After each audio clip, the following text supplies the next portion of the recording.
Okay, so this one is going to be, let's see, kidnapping.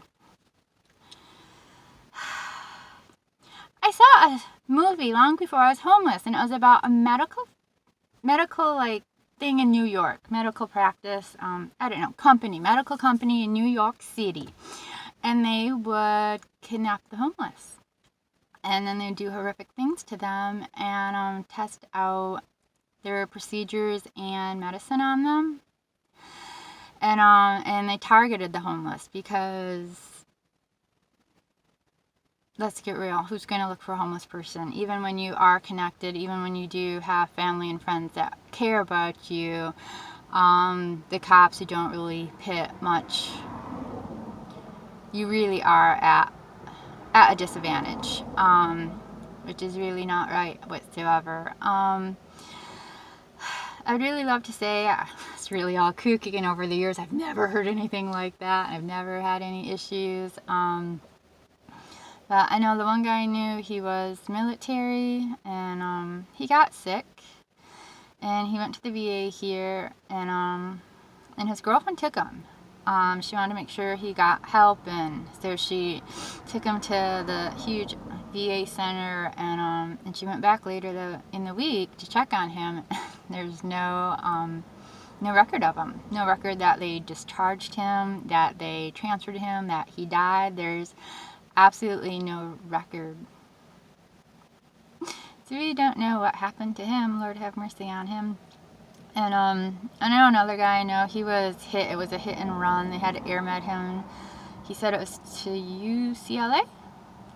Do you know, people love UCLA. I personally have not loved them. The experience that I've had with them, I find them trying. And I haven't even told them I'm homeless. So, but they knew he was homeless. And they wound up, after the initial treatment, they put him like in the mental ward.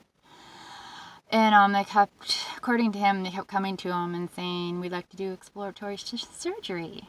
Just sign here. And he kept saying no. And they had him hyped up on a bunch of drugs. And he kept saying no, and they wouldn't release him. And so he finally was like, okay, I get it. I'm not going to get out of here until I sign. So he signed, and it's just horrific. And I mean, really, at the end of the day, who are you going to believe? A doctor or a homeless guy?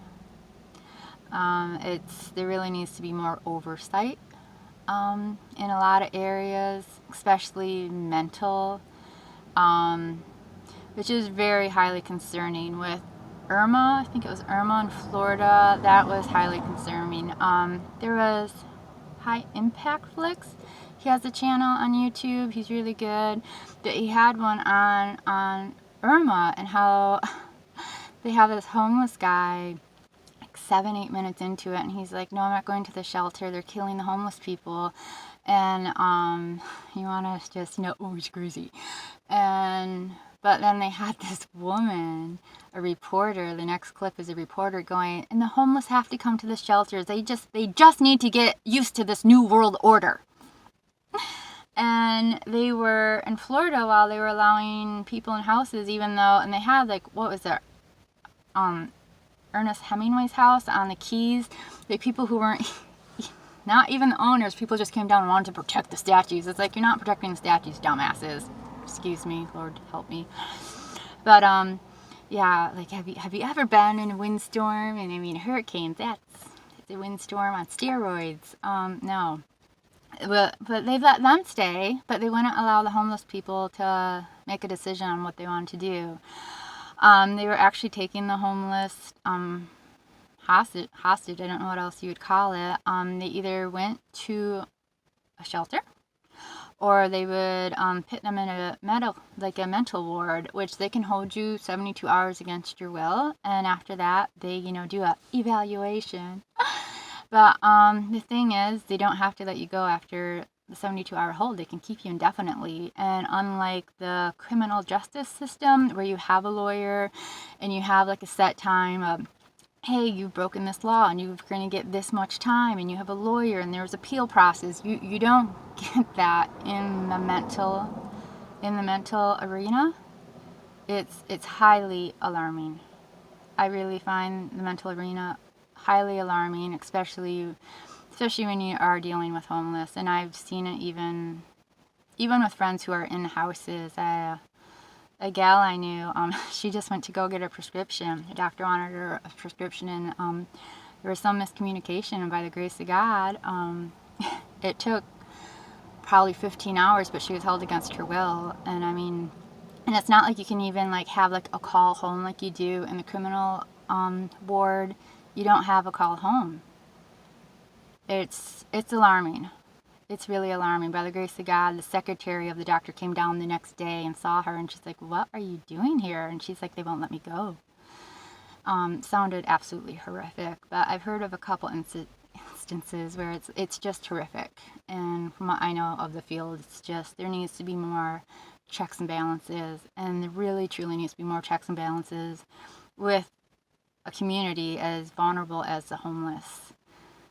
There just does. And I don't know, you can look down on the homeless all you want, and there are a lot of people who do suffer from alcoholism and addictions, but there's a ton of people in houses that are suffering from alcohol and drug addictions also.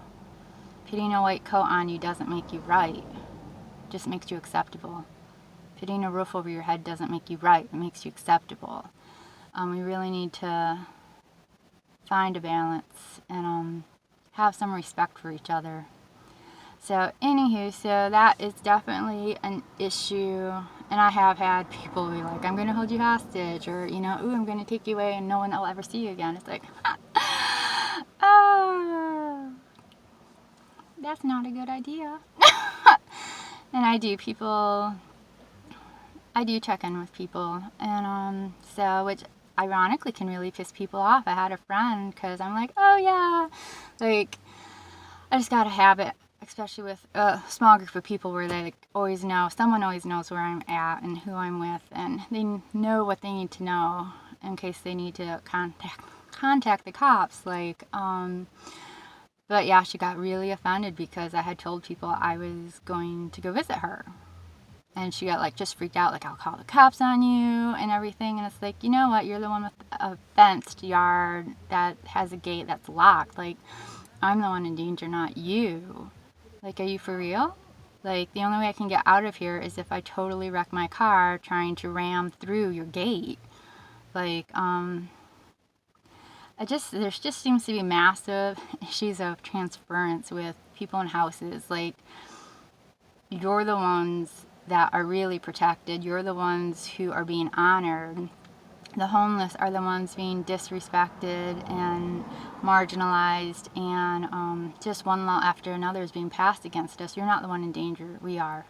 And for you to act like the victim and that you're in danger when time and again, and I've seen it firsthand, where people in houses will attack homeless people, and they will report that the homeless started it, or even if it's not reported, it's like, "Oh, it's your fault, you need to go." And I've seen it firsthand from start to finish, where people in houses who not only, I mean, the one incident was just crazy. The guy in the house, he just like huge muscles. He just dwarfed the guy with his muscles, with his size.